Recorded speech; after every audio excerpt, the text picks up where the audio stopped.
Hi, my name is Deb, and this is a chart reading for Salina. Salina, you were born on December 30th, 1979 at 4:32 p.m. I'm also a Capricorn. December 28th, 78. Anyway, I thank you for getting this reading from me, and I'm really looking forward to it. I want to start out by explaining to you how I look at astrology, and then I'm going to walk you through your entire chart, and I will give you the overarching experience of what it is to read a chart, what each of the players are, and how they all work together. Okay? So let's get started. So how I look at astrology is that it's not an exacting science, right? It's about intention and where you might have a speed bump or where you might need to do more or have more focus in something. So when we look at your chart overall, it's 360 degrees around. Everybody has all 12 signs. Everyone has all 12 houses. The signs are 30 degrees in Western Placidius style. That is the style that I'm using here for this reading. It is the most commonly used. And what that means is that the signs are 30 degrees, even all the way around. The houses can vary. Okay, so you will see in the middle of your chart, there are a bunch of numbers. If you look at the left, it starts there going counterclockwise all the way around 1 through 12. Those are the houses. You will see that they have lines going out from them, like a pie graph all the way around. Whichever sign that dotted line hits going counterclockwise is the ruler of that house, okay? Even if it's 1 degree, it doesn't matter. It still rules that house. Houses are the where things are happening, and then the signs themselves are the attitude you're going to bring into that part of your life. Points and placements that are there, there's thousands and thousands, and we're not talking about all of those. We're just talking about a select few, the ones that people are most accustomed to discussing. Placements, they can bring an extra bit of focus. So as we go around, I will discuss all of those. The aspects, which I will discuss at the end, that is the relationship between those focus points, how they're getting along. We will walk through your chart from the beginning all the way around. Let's do this. All right, first house. The first house is the house of self, all right? Yours is ruled by Cancer. Now, the house of self is also your public filter. This is how people see you, okay? The people that don't know you as well, your acquaintances, people that have kind of surface understanding of who you are, they may think of you as a very comforting and nurturing person. Now, this also indicates to me that you are selfless to the point of your own detriment, meaning you need to take more care of yourself. Unless you're okay, you can't take care of other people. So I'm not telling you to stop taking care of other people because it helps you. You enjoy that. Just don't forget about you. All right? So you can see right here, ASC, that is where your ascendant line. It's all the way here on the left.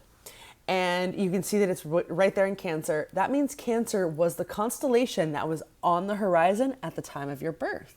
So that's what that means. It's your chart ruler. Okay, not just your first house ruler, it's your chart ruler. So you will have this kind of comforting and nurturing nature throughout all of your houses. There'll be that underlying feeling of you wanting to be nurturing and understanding and selfless. We also look and you can see that Cancer rules your second house as well. Your second house is the house of value. It's where you're determining, oh, what do I value? This, whatever it happens to be for you, because it's Cancer. Again, you are going to value empathy and comfort. And you're going to look for this in abundance from other people as well.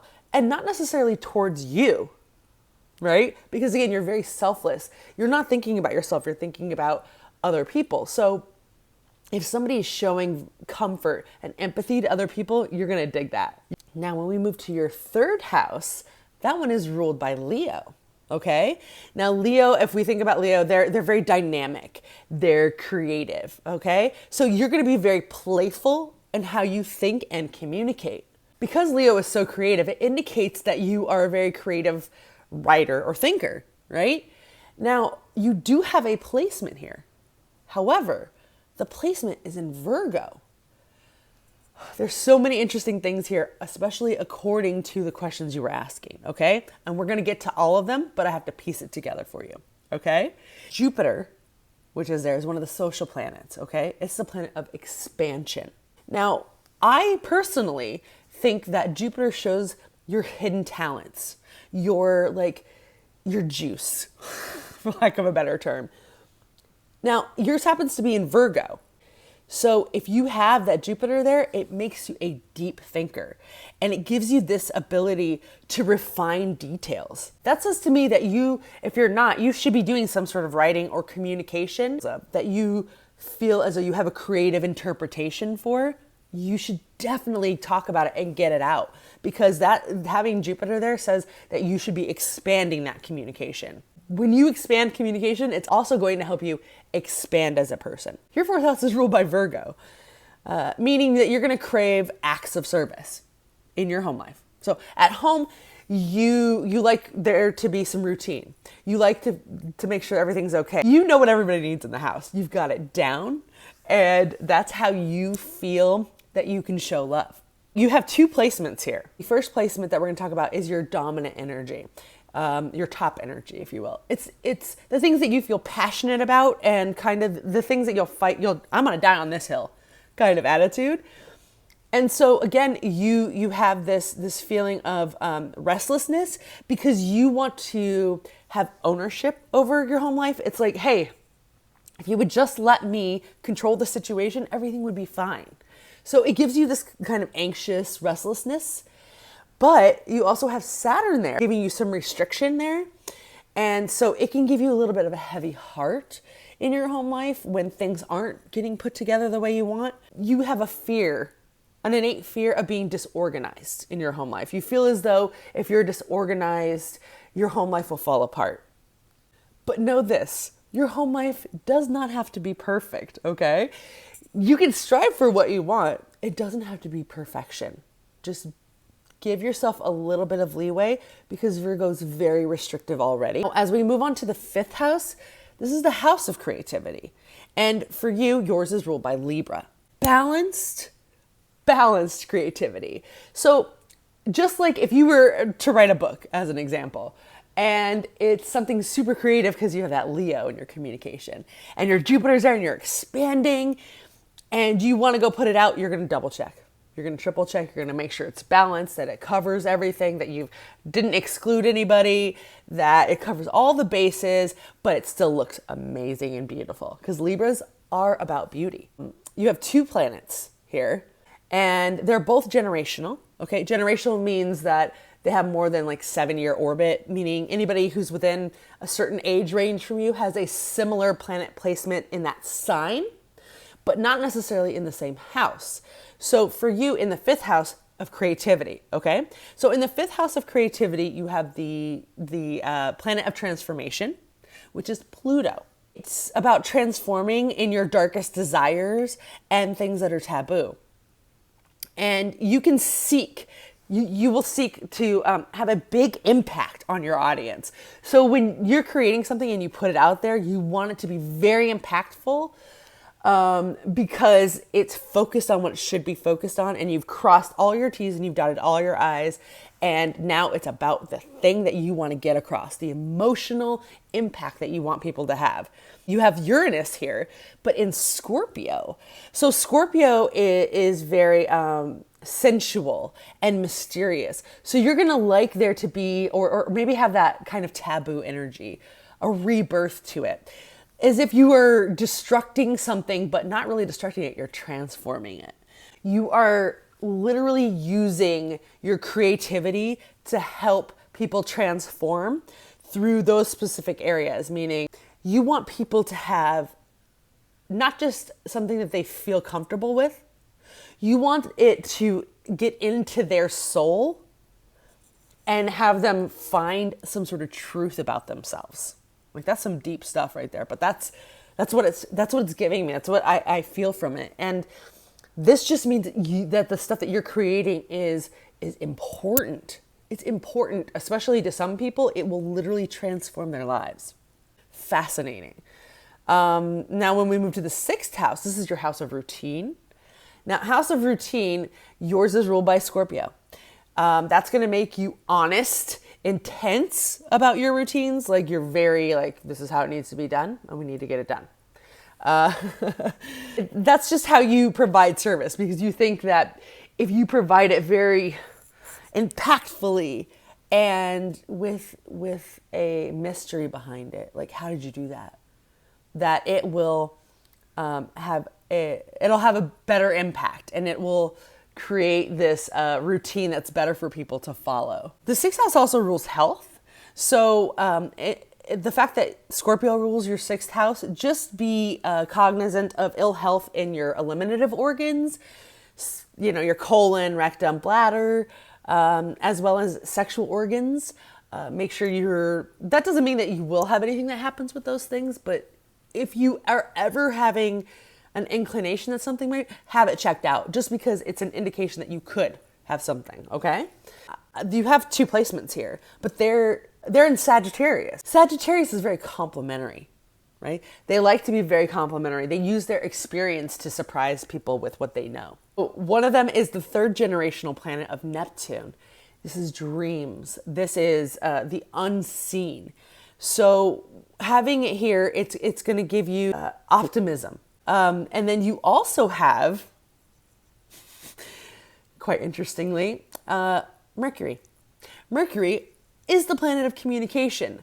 So if you have the planet of communication in Sagittarius, it indicates that you are very philosophical.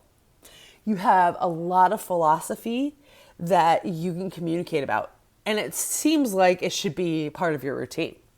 So that indicates to me that it might not be a book that you want to communicate about, but something that has some sort of routine to it. Something like, not necessarily a podcast, but a show or something along those lines that has repetitive nature to it. Because you have a lot of philosophy and you want that to be in a routine. Now that could be more internal in order for you to produce the things that you need to produce out in the world. We move to the 7th house of relationships. Yours is ruled by Capricorn. Capricorn, they want successful relationships, and whatever that means to you, okay? Because it's all relative. Your sun is also here, and as a Capricorn, you know that we want to be efficient about things. So our relationships, we like to have efficiency and complementary activities, meaning, is there a purpose for this? Why are we doing this? And then learning from that and becoming more successful. You're going to be very resourceful, and you're going to be socially skilled, and you're going to want that in your relationships, especially romantic ones. They need to at least be a good complement to you. You want to be a part of a power couple. Now, when we move to your 8th house, it's also ruled by Capricorn, and it is the house of death, sex, rebirth, things like that. The taboo, if you will. And mostly it's about how you find your power. You do have a placement here, but it's in Aquarius. So while Capricorn bring you this need of trying to achieve transformation, the Venus in Aquarius, Venus is your surrendering energy, your bottom energy. And to me, what that means is, how are you going to feel comfortable enough to be able to surrender to something?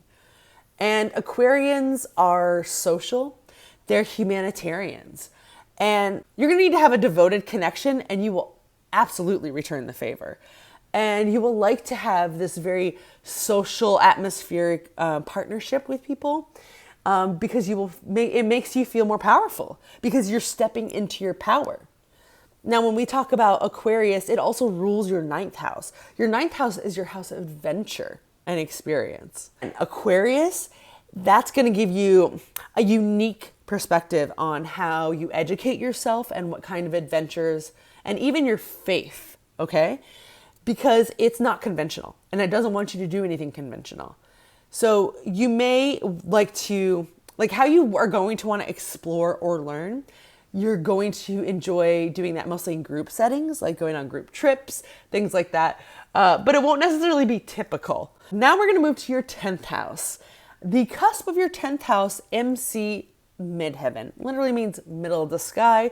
It's the apex of your chart, your ambition, okay? Now, when we talk about this, midheaven, it's showing what your career ambitions are. Yours is in Pisces. It's a very psychic. They're the oldest sign. They're visionaries. You have a lot of compassion, and it's rooted in what we call your IC, enum coli, and that is 180 degrees straight down, right? Yours is in Virgo. So your roots come from being very disciplined and rigid, and that's how you've been able to get results in the past. That's what you're rooted in. That's where you feel like you're comfortable getting results. But your midhaven is asking for you to be dreamy. It's asking you to use your psychic abilities. You may struggle with separating your personal and your professional life here. And so when you say that you're thinking about doing law, that sounds like a very Virgo thing, meaning you probably feel comfortable in that. But in actuality, you're very emotion based. So maybe, something along the lines of a legal advocate, but something that has healing capabilities, because you're a healer. Lawyers tend to be more fighters than healers. You have the ability to heal people, and it sounds like, or according to your chart, that you have the knowledge and information and the intuition, the things that people can't see, in order to help people transform through your words. That's pretty powerful. Wow. So when we look at the 11th house is ruled by Aries. They're the youngest sign, right? They're urgent, they're competitive. You can use these competitive ideas to your advantage. You do want the best for your social group, because the 11th house is the house of being social and your humanitarian acts. You're probably very quick to act. If somebody's like, hey, we have this thing we need your help with, you're like, let me do it. And that's great, because you want to be the first one to help. You want to be there and make sure you're doing the right thing. And hey, there's nothing wrong with that. And society sees you as quick to help. Now, when we move to the 12th house, this is your psychic house, because this is the house of intuition. Yours is ruled by Taurus, and it has a bunch of Gemini in there. So I'm going to explain both of that. Taurus, this might make it hard for you to be spontaneous when it comes to your intuition. Like, you may doubt it. It might not feel like it's the safest thing to be experiencing at that moment. And you value feeling secure and safe. But having Gemini here, Gemini is very thought-provoking, but they like to know a lot of information. Well, ironically, having a Gemini in the unseen house means that you have the ability to get different kinds of communication intuitively. Now let's go ahead and throw a point in there. Your moon. Having the moon here, it means that you're going to have an amazing gut instinct. You should trust your gut. And this kind of, this trust will stimulate you to take action when you need to. And now, you were talking a little bit about your psychic abilities and how you have these certain kinds of premonitions. Make sure you have some sort of protection, meaning psychic and empathic protection. Black tourmaline is an example, things like that, increasing your white light, and learning how to decipher the difference between other people's visions and your own. Sometimes you'll have premonitions that have nothing to do with you, and there's not necessarily anything you can do about that other than recognize it's not yours and push it away from you. Literally, you have to close your eyes and physically cut it. Like, imagine it, cut it, and push it away from you. That will help you figure out the things that you need to keep and work on, and the things that are somebody else's and not yours to worry about. That being said, it doesn't mean that you won't sometimes get information that you'll want to know. And so being able to center yourself and connect to it to understand whether or not it's something you want to deal with is really the top priority there. Now, I want to talk about your aspects. I'm not going to talk about every single one of them, but I want to give you an indication of what they mean and how you can find out more information about them if you want to. Aspects are the relationship between points. It's how they interact with each other. So when we talk about conjunction, which is anything between 0 and 10 degrees, a conjunction is they're blended together. You basically can't tell them apart. So for you, as an example, with your Mercury in conjunction with your Neptune, that's going to give you a creative mind. And your Mars being in conjunction with Jupiter, that's going to give you physical confidence. Now, you want to look up any of these, you can type in Mercury conjunction Neptune natal, Natal, because there are natal and there are transit. If it's in your chart, that's natal. You can find out more in-depth information on any of these that you're curious about. We talk about sextile. Sextile is 60 degrees. So they're 2 signs apart. And this is also considered a positive aspect because it's about, they're kind of like, they're best friends. They're like holding hands and they're skipping down the street and they're independent, but they love to be around each other. They're great together. And so, like, as an example, your sun is sextile to your MC, which gives you this ability to have clear ambition. And you're an intelligent psychic right there. Mercury sextile to your Pluto. That's communication is best friends with your transformation. Then as we move down to square. Square is considered a knot. It's not a positive aspect. This is literally they're squaring up to each other. But how I look at this is showing you different parts of your life that you might have some conflict. Try to figure out how to work through it and heal. Because it's all about healing and intention for me. So 90 degrees is what a square would be. And this conflict, it can create a certain kind of friction. But in your case, you have a lot of interesting square ones. By the way, a square is they're squaring up. They're like, I'm gonna fight you. That's how their energy is. So if you have your emotions fighting with your passion, as an example, it's gonna give you the ultimate seduction power. Do you see how that like friction can help it? So like if we look at Saturn square your Neptune, that gives you challenging dreams because it's restricting your dreams. But these, and we'll talk more about it when I get to your Grand Cross there. But having these many square things can just create a lot of different kind of dramatic moments in your life. So if you feel as though you've had a lot of drama in your life, yeah, that's okay. It's creating something. That's the point. It's creating something for you. And again, I will talk to you about that more when we get to your Grand Cross here. Now, trine is 120 degrees. They're the same element. They're in sync with each other. So what's the difference? This is literally like the band In Sync. Okay? They're a band. There's like a few of them. They're all hanging out together. They have the dance moves. Woo! But they don't need to spend time together or anything like that. They when they get together, they flow well. And if they're not together, they're fine. So it is considered a very positive aspect. Now, you have the naturally creative, talented thing, which is your sun trine to your Mars. And you have a lot of harmony and luck. And your moon trine to your Venus. This is going to make you essentially attractive, but really what I would like to say is that remember that Venus is tied to your eighth house of the taboo, rebirth, death, transformation. And having that directly attached to your psychic emotions of the psychic house, the 12th house being the psychic house, it's like, that's why you have those psychic premonitions with transformation. Because that's what it says to me. Anything that has to do with transformation, meaning death, or life, or just regeneration of some sort, you will probably have a stronger psychic connection to those kinds of things.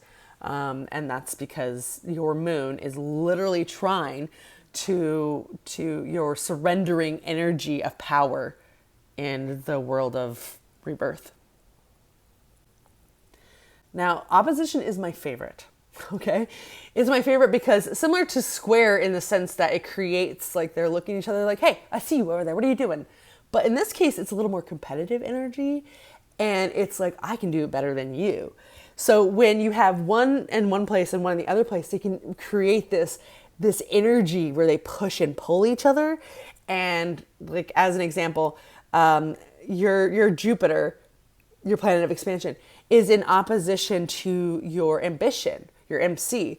And so it gives you this amazing cultural immersion because Jupiter wants you to expand the things that you're ambitious about. So the unseen, right? So you just keep going back and forth. And then you're like, oh yeah, I saw this. What do you think about that? And then your Jupiter's like, oh yeah, what about this? And then you just keep going back and forth. And that again shows me that you should be communicating with this talent. It's literally directly attached to your midheaven. And I don't know what you do for a living or whatever, except for you. I guess you were saying something about medical billing or something. Fine, it's a job. But if you want to do something else, do something with writing that's going to help heal and transform people for sure. That's my opinion, by the way. And now for the chart pattern. You have something that's called a grand cross. And it's a pretty rare pattern, but it's 4 interlocking square points. So square, like I said, that's where they're squared up each other. They're not happy, okay? But it can create a certain kind of friction. Now, in this case, kind of like how trines are always in the same elements, fire, water, earth, and air. Modes. Cardinal is the initiator sign. You have fixed signs. They're in the middle. They're the worker bees. And then you have mutable ones, which are the bow tiers. They're the perfectionists of the group. And yours happens to be mutable. So what that means is that you have these great ideas. They all get pulled together. I mean, your emotions, your ambition, your dreams, and your passion are just swirling into this square, and they're creating this energy. You can use this energy to focus your ideas because it's going to give you a lot. You're going to be having them coming from your dreams and your emotions and your ambition and your passion, and they're all going to be thrown into this pot.